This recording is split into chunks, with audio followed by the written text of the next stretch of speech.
Hey guys, hello. This is Kong. Today I'm gonna be talking about some of my favorite movies that I actually own and I've bought. So I'm gonna talk about a little bit about these movies that I bought and why I like them so much and why they deserve to be on your shelf. So there you go. So the first movie I would say that is my favorite movie that I enjoy a lot. It would be, all these movies I enjoy, but it would be on the list would be Pan's Labyrinth. It's directed by Guillermo del Toro. This movie is take place in the Spanish Civil War, and it's basically about this little girl who live in the who supposedly have uh, imaginations, fantasy, and of seeing this fawn and being trial, put through this trial, and she's being pushed, and there's some horror, a mixture of horror, brutality, and realism. It's just a great mixture of you know real life and the director called it fantastical.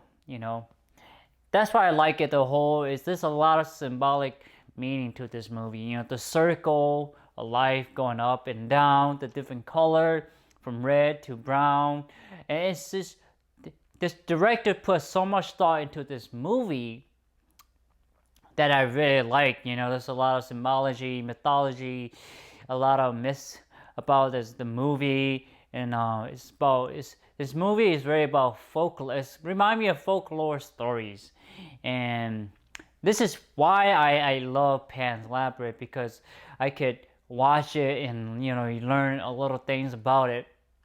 The only thing that is really hard about this movie, the Pan's Labyrinth, is the horror side of it. If you have to be willing to accept the fantastical creature of the imagination, or the mystical realm. So that's the thing that you have to sort of accept in order to actually understand the movies.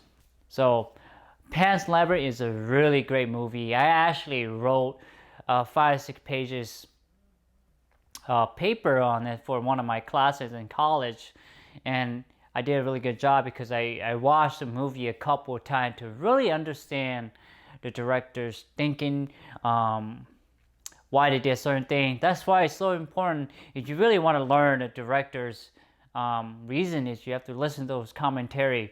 It's really crucial. It's one of those ways to help you become a better director, help you become a better moviegoer, and really analyze these movies. So, Pan's Labyrinth. Hey, I'm back in. So the second movie I think is a great movie to watch would be the movie called Crash. Crash is basically about this. It's about people who interact with each other with you know with prejudice, or just being judgmental, being racist, and how we interact with each other, and how our life intersect with each other, and how we treat each other, and how we take care of each other. And this movie really does that. It really shows that human interaction so well that every time when I watch this movie, I really have to be invested in the time to watch the whole movies, to really appreciate the directing, the script, to really understand the human complexity of interacting with others. So like I said, if you're gonna watch Crash, invest time of 2 hours to really watch this movie, or else you're gonna forget it. You're not gonna enjoy it and appreciate it, the human complexity in it.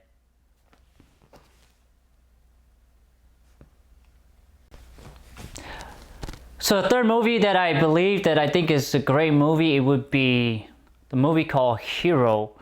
It's a foreign movie. I don't remember who's the director, and this is it's a mixture of action, uh, a little bit of poetry, a little bit artistic. It's a mixture of it, and I love movies that have variety in the movie, different scene, different color, different sauce with spices added to the movies, and that's what make movie great to watch. Is to have variety. The reason I like this movie is because I love that it's very artful. In the color palette changing from gold to red, the costume, the emerald green, the clothing, the fight scene, the fight scenes are really like dancing. They're not actually fighting. The choreograph, the idea of all under one, or all under one sky, basically meaning uniting everyone under one nation. That's basically what it means. Is to unite all. At the time, there was different not tribe, but different state was fighting against each other, and this emperor was trying to unite all under one. And I really like that concept. That this hero is really powerful hero. He was in 10th step with the king, with the emperor, and he could have killed it, but he chose not to because he realized that what the emperor was doing was to basically gather all the states together to be one nation. Hence, the soon-to-be China, the country China.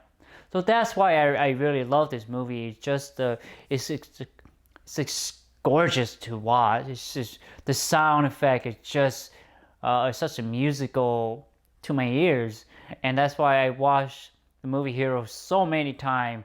Because I love the scene. All the scenes are beautiful. It's just so beautiful to watch, and I enjoy watching movies that are beautiful or intellectually invoking, give you a good moral to take away, or to give you something to take. So that is the Hero. Another movie I think that some people might give me gripe for is the movie called The Avatar, directed by James Cameron. As much as this movie sounds cliche, but I like the movie because of the director's effort to flesh out the world, the native, their culture, their tradition, their speaking, the world, everything. He fleshed out as if it was a real world out in space. And I love the idea, that this story had the idea of a hero journeying in and out and joining another clan, and being part of the clan and becoming his own man, becoming his own person, and then in turn fight against his own people, and because he understands that the way of the people that he once came from was no longer his identity. It was his old identity. This is that him being with the native was his new identity that matches who he is. So, and again, this movie is the world is so beautiful. It's just I would love to maybe. I would literally spend 2-3 years just to go there and visit the planet. I would do that. But it is not real, but it showed the creativity and the effort and the ambition of the director to make great movies for the audience, and to show the possibility of the world's out there. And it definitely piqued my interest in the universe. So Avatar is a great movie. If you look from a hero's journey, and a little bit of action movie, and just a world, a totally different new world to be involved in, to be in. That's why I bought the movie, because it was just such a beautiful movie to watch. That's Avatar for you guys.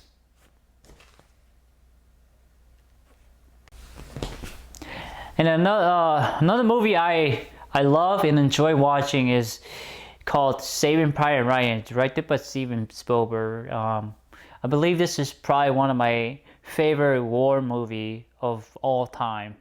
There are other, but this is probably my favorite because uh, the director, stick to true event, the true action, not action, but true event, the true horror, the true grittiness, the true brutality of it, and the true sadness, the true savagery of the war, of any war. And and the scene is just so visceral, so visual, so grotesque, and just you know, these scenes stay with you even if after you watch the movie, it stays with you.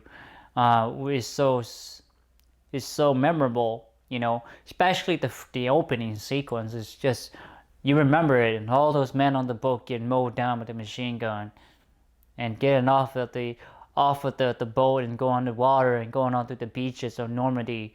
And that scene, it just it's just a scene to remember. It because it happened in real life. And then I like the story of this captain trying to find this one soldier and sending home.